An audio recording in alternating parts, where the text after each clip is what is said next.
Alright, welcome back to another Alliance War video. We have 4 Loki versus Nothing Impossible. They banned Ghost, Kingpin, and White Magneto. This is a start of a new season. We've been off for months at this point, and we're facing this Alliance who hit podium 2 seasons ago and top 10 last season. And I'm not knocking anybody. They place who they place.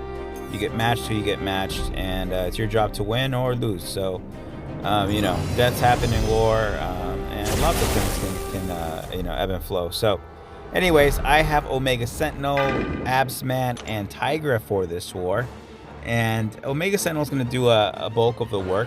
The plan basically is to not let Mantis here get to a special 1, ideally, and if she does, then I want to make sure that I have a special locked and loaded to clear off the ZZZ charge, or whatever you call it, the sleep thing.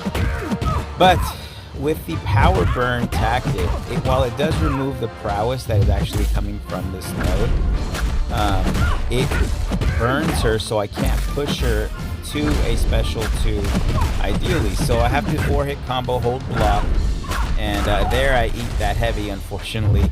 I am a little rusty from war, just nerves, you know, and here I want to bait this SP2.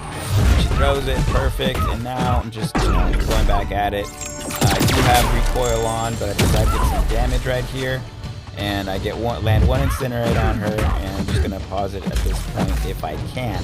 The plan basically is still to 4-hit combo, beta heavy. If she throws a full combo, then I can obviously retaliate. And I was just upset that I ate that heavy because, you know, it's a long season, and while I'm stocked up, those are just potions that I did not need to use. But, you know, that will be that will come up in later in the war. Potions that I did not need to use. So now I have Storm, Pyramid X on node 19. She's a 7-star, right back at it, debuff immune. So the plan basically here is to do the same thing, bait SB1s, and I'm going to be draining her power. I'm going to parry heavy to get the Fury up initially, and after that I am going to just, beta heavy or eat a full combo, and then just do damage. Right there I backed off to bait the SB1, but I should have actually kept hitting her with Fury up, because at that point then I would have done more damage, and I still would have power burned her.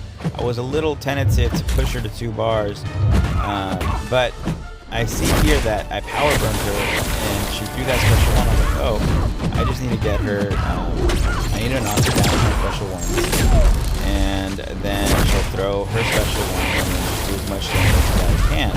And that's basically what I plan to do. There I should have saved the SB1, because you see I still had the Fury. I wanted to get that damage for that, but I didn't keep it, and I would have actually, hit her right now with it and knocked her down, but it's fine. I'm trying to bait this special 1 right here. Throws it. You see I take quite a bit of chip damage. These 7-stars really do, hurt through the block and stuff, even though I'm tanky with Omega Sentinel. This is an R4 Omega Sentinel, not an R5. Throw this special 1 right here. Again, I have recoil, so I'm losing some health there. I should have probably just saved to a special 3, because it does a whole lot of damage. I saw Trevor's video, and he did mention that, and I did know that. But I was going with the option to knock her down with a special tactic. While that's ultimately safe, it did cost me potions that I did not use in my first 2 fights. And the next fight I have is a Sauron on 25. It's a Power Sting and Power Snack node. And this is pretty straightforward. Basically, don't throw any specials. He's not going to have any prowess. I want to land a heal block initially, so he doesn't regen and he just melts. So I'm going to be power burning him. I can dex his SB1 perfectly fine. His SB2 I'm comfortable with, but I'm not going to be able to push him to an SB2 just naturally. So I'm just going to keep him in the corner, and I would throw a special only if he's like at 0 bars of power, because if it doesn't kill, and you don't have a power sting on you, if you push him over a bar of power, it applies a power sting, and then you take the damage after the special free animation, which is super annoying because they're almost dead, and then you take a little bit of damage. So here, you know, I dueled and I practiced, you know, what his 3-hit heavy looks like, just to make sure. Here, no prowess, so I just partially block it. I actually wanted to trigger the auto block there to get an incinerate, and it did work, and I paused it there just to do a little bit more damage, and he goes down. So that was easy peasy. And next up is OG Storm on path 6, and this is basically the same fight, except I can throw specials. It's my last Omega Sentinel fight, so I'm not worried about losing health at all. I basically just have to make sure that she has no prowess and block her specials, since they're not going to really do much without prowess, and she's ultimately going to go down. Now, this fight will play out just fine, and the next fight is a Terrax, which I have an Absman for, and I'll be in Magma form for that. But my last fight is this Gore fight that I'm going to talk about. With that Mantis fight, I actually was at a streak of 99 and I got to 100. Deathless streak on that Mantis I ended last season on 99, so yay, I broke 100, but we're going to get to this Gore fight. With this Gore fight, I had the option to bring basically anybody for it. I could have brought Hood, who I'm very comfortable with. I could have brought Wiccan, who obviously is a great core counter. Rincher's really slow for that fight. You basically let the Ruptures do the work. Or Tigra, which I actually use Tigra, quite a bit on my mini. And I've taken that Safeguard Gore on, with Tigra with a low sig Tigra, not leveled up rank 3 plenty of times. And I figured, I did some duels before I brought my team in, and Wiccan was he was good, except his neutralize was falling off from time to time by the time I baited a special one, and I was like, you know what, those regens on that node can just be annoying, so I'm just gonna go with Tigra. I've done it a billion times, and I just need to do what I do with Tigra. So right there you see he didn't go for my intercept, so I blocked because he was gonna intercept me. Terrax. Anyways, so I was like, and Hood probably has the same thing. Staggers will apply, or they won't.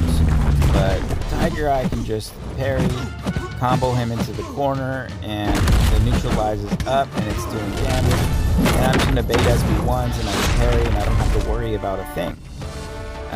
But as the war went on, I got more and more worried about the debuffs that apply through the block, instead of just applying my strategy. This is a duel. This is how I normally fight Gore on 50. I do a short combo, beta heavy, then a heavy counter, and these apply long-lasting ruptures. When you counter a heavy or special, the special one animation can be a little weird to a heavy counter, so I normally just let it go. And here, I throw my special 2, and this is what would kill on Safeguard with an actual hood, the fully ranked Tigra. And you see here, I didn't get any debuffs. This is exactly what I should do, right? And, this Gore is going down, right? So, back to the war. As you see, taking this Gore, fully boosted. I'm not running Mutant Boost Mystic Boost because they don't do anything for Tigra. I'm running an Involve, which I should not have done. And I attribute this to War Rust right here, because I got really tentative, and I was like, you know what? I don't need to do any of the other stuff because of the debuffs, I'm afraid, because the buffs that Gore has you a chance to apply. Debuffs, however, the nuke, when you do it, like I just did in the duel, will kill him before any of those really apply. So here, you see I parry, I'm getting him into the corner, and instead of heavy countering, I'm just going to get him into the corner, and he's going down just fine. Just need to bait SB1s, and in my duels, I never did this. I never even heavy countered. He was under a bar power, and I get hit, so I get freaked out, and I'm like, you know what, just go back to what you're doing. And I'm playing really, really tentative. And this is I'm attributing this to war and just how sometimes I get where I don't want to die. But right now I'm doing fine, but I get another debuff and I'm like, oh man. And then I get clipped and then he applies more debuffs. And here I'm like, oh no. Now I'm melting and I'm like, okay, I need to get him down ASAP, and I'm watching my health bar just fully go down and those debuffs are just paused and I'm just like, man, I just need him to die and he's not.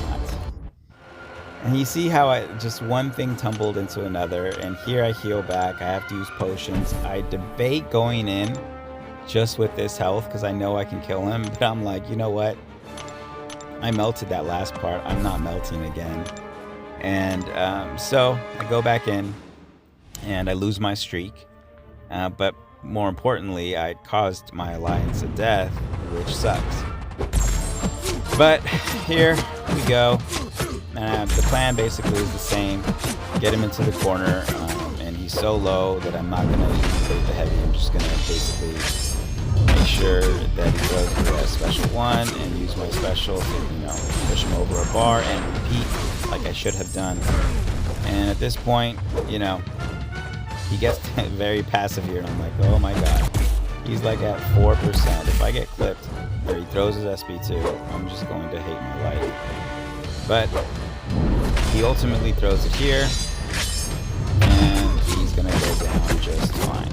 But that was my war. So because I lost a bet with Drew, he's bullying me into using some of my hard-earned arena units on these paragons. So a bet's a bet, and free-to-play player's life in the arena just going down the drain. So 5 paragons, and let's see if I can get some of that spooky luck, because we all know Andrew gets it all the time. But let's see what my first crystal is. And to be honest, I'm not really excited or not to get Photon or Kindred from this, but I'll take some 7-star shards right here. So I would normally be excited, but I have a 7-star rank 2 Hulk, so that's just more 7-star shards. But I'll take a 6-star. And oh look, Kindred, yay! I feel like I was bamboozled into this bet. Andy just kind of put it out there, and it was the bet about the war. And it's all good though. I'll just have to hit arena a little bit harder, and I would love to do my OG Spidey, my 7-star OG Spidey, dude. That would be phenomenal. Man, I hate these offers. It doesn't look like I'm getting any spooky luck. No. Oh man, that rocket would have been dope too. I'm going to pop this last one and see if there's a new, and there isn't. Well, thank you, Andrew, for wasting my units. But here are the final stats. We did win the war. We played pretty badly. We had rust all over. You obviously saw my death, but there's lots of room for improvement. So on to the next war, and we will see you guys in the next one.